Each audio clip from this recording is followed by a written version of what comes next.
Hello everybody. So I've got a couple figs here that are really close to ripe. This one is actually ripe. This one is the Palermo Sicily. This one came from Mark down in Tacoma. This is actually a family fig of his. His grandma used to grow this in New York, and he brought over the cutting after his grandma died to Tacoma. And I was fortunate enough to pick up this variety from him. All right. This fig is I believe it's the Florea. Looks a little bit different from last year. I have clusters of figs that grow like this on this tree. Look how awesome that looks. Here's a ripe fig. And pull off a leaf off of here. This is a Florea. I've got another Florea tree here. I think it's from a different source. Let's try this guy out. This is Florea.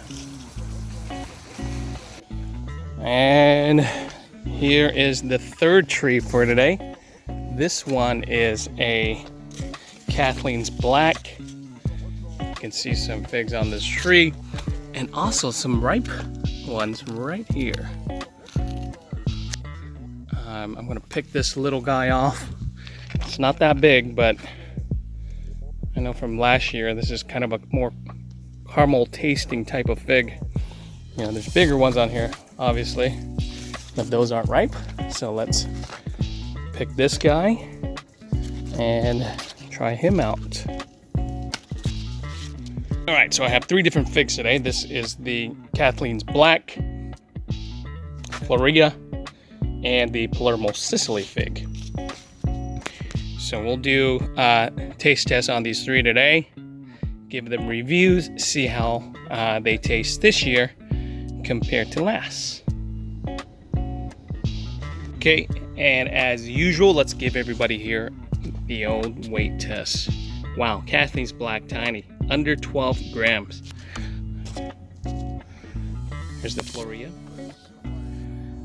Shape's a little bit different from last year. It was a little bit more elongated last year. This year it's a little bit more round. This is 23.6 grams. And the Palermo Sicily, 13.9. Wow, it's the biggest fig, but it's not the heaviest, so it's not as dense. Let's cut these guys open, huh? Okay, let's start here with the Kathleen's Black. Little tiny guy.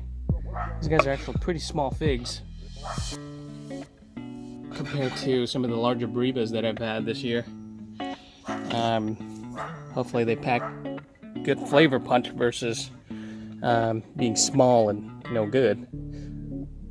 Okay, Kathleen's Black, Florea.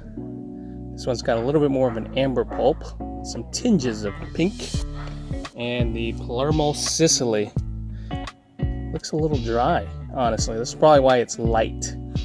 Not a whole lot of moisture inside of this fig. I don't know, it might taste like no good.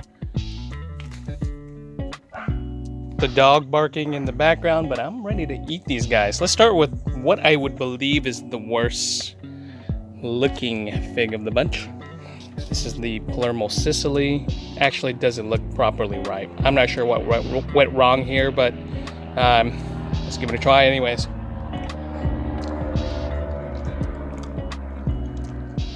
Yeah. No. This is not properly ripe. Really bland, kind of a chewy texture. I'm not even gonna bother eating that second piece, but this is the, well, I guess let's give this guy a score just based off of this fig, not off of the variety as a whole. I'm gonna give this one a pretty low score, probably the lowest of the season. So, but like I said, don't let this reflect on the actual variety. I think it's just this particular fig.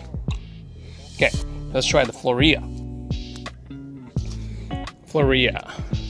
Now, as far as taste and sweetness, I don't think this ranks very high on a lot of people's lists, but productivity, reliability, is what makes the Florea a very attractive fig to have in your collection. Oh, okay. You know, that's 1,000 times better than that guy. It's a good fig, subtly sweet, and I don't know, it's hard to explain the flavor of this guy. I probably needed a bite.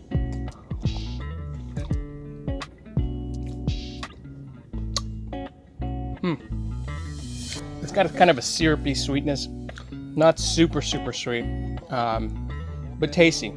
Somewhat crunchy because of some of the seeds that are in there, but good. You know, Florea is going to be one of your average tasting figs, and what pushes it over is the fact that it's a very productive and reliable tree. So here's the Kathleen's Black. I'm sorry. Actually, let's give this guy a score for the Florea before we move on. Okay, let's score for the Florea. Let's check out the Kathleen's Black. Now, last year, this fig for me tasted a